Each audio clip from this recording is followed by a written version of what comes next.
Hola amigos, bienvenidos a su programa de Reavivados por su palabra. Hoy estaremos estudiando el libro de Números, el capítulo número 4.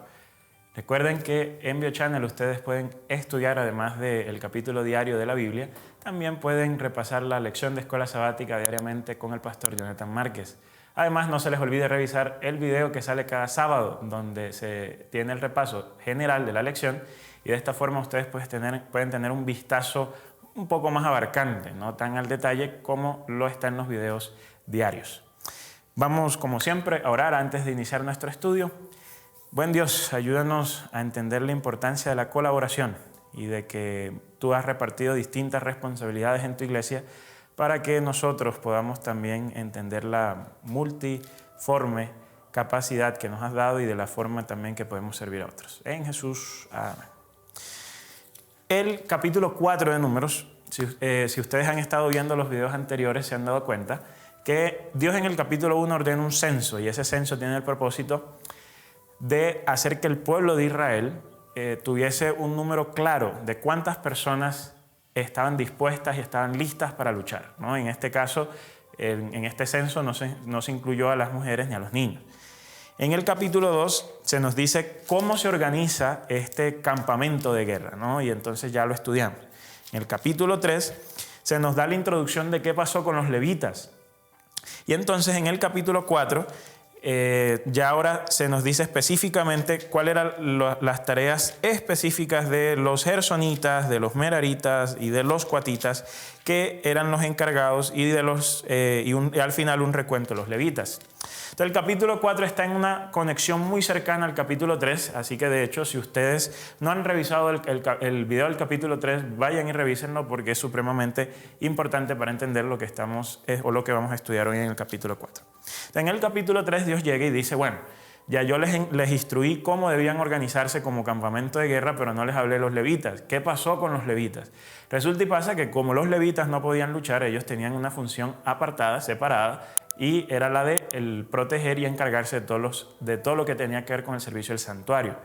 En el capítulo 4 se nos van a dar los detalles de ciertas familias que tenían unas funciones específicas. Por ejemplo, al principio del capítulo 4 dice el Señor a Moisés y Aarón, cuenta a los hijos de Coat, ¿no? Y entonces ellos van a ser los coatitas. De entre los levitas, por sus familias y sus casas paternas, de edad de 30 a 50 años, todos los que entran a servir en la tienda de la reunión. Entonces, ¿cuál era la función de los coatitas?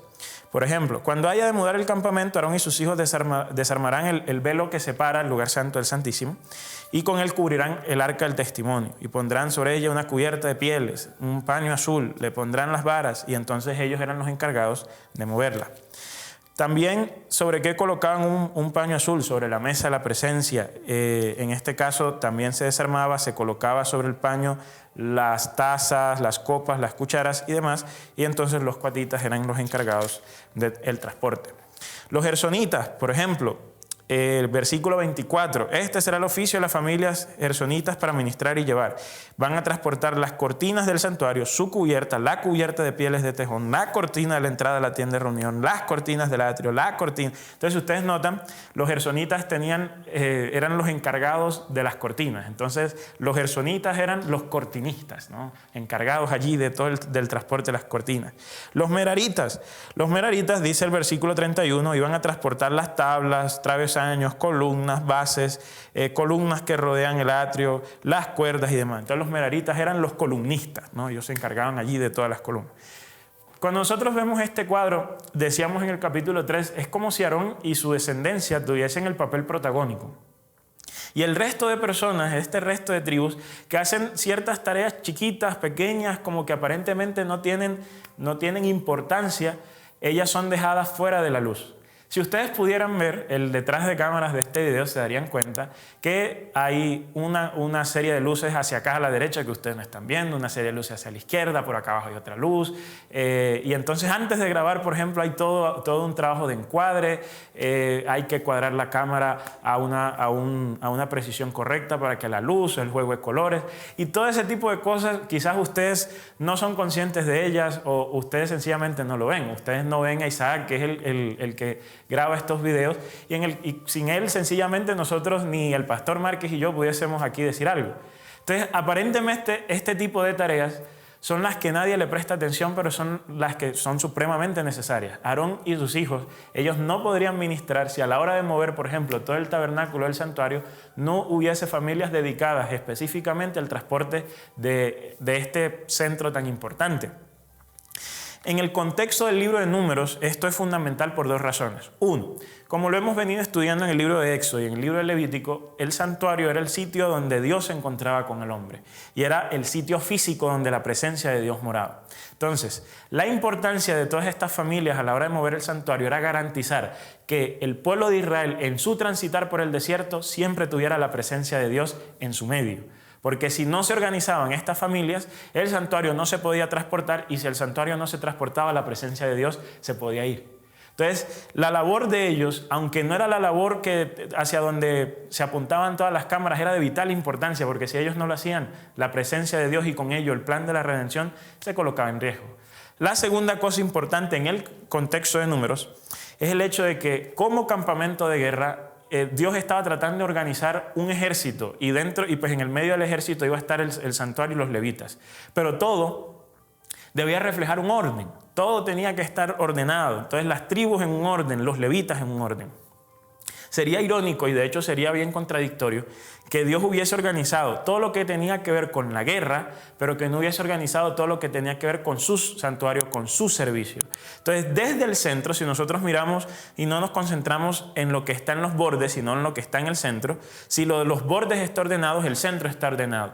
Pero no lo debemos mirar de afuera hacia adentro, sino de adentro hacia afuera. Es debido a que el centro está ordenado, que era donde iba el santuario y donde iban los levitas, entonces si lo principal, lo espiritual, por así decirlo, estaba correcto y estaba ordenado, el resto de cosas iba a estar correcto y iba a estar ordenado. Y entonces es allí donde nosotros pudiésemos encontrar dos lecciones espirituales de suprema importancia para nosotros hoy. Uno, en el libro de Mateo Jesús dice que nosotros debemos buscar primeramente el reino de Dios y el resto de las cosas serán añadidas. Si ustedes ven, Dios tiene una preocupación tenía una preocupación porque el servicio israelita estuviera ordenado.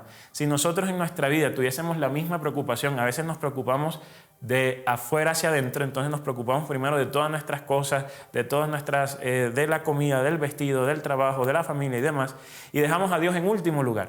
Pero si nosotros tenemos a Dios en primer lugar y esa parte de nuestra vida está ordenada, desde allí va a empezar a emanar el orden hacia afuera.